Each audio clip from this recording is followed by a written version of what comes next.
கஷ்டம் பாராமல் தேவன் இருக்கிறாரா?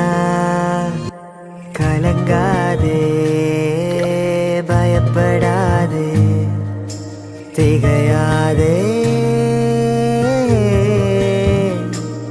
உன்னை பார்த்து பார்த்து படைத்த தேவன் அவர்தானே. உன்னை தனியாக விட்டு அவர் போவாரோ? உன்னை பார்த்து பார்த்து படைத்த தேவன் அவர்தானே. உன்னை தனியாக விட்டு அவர் போவாரோ?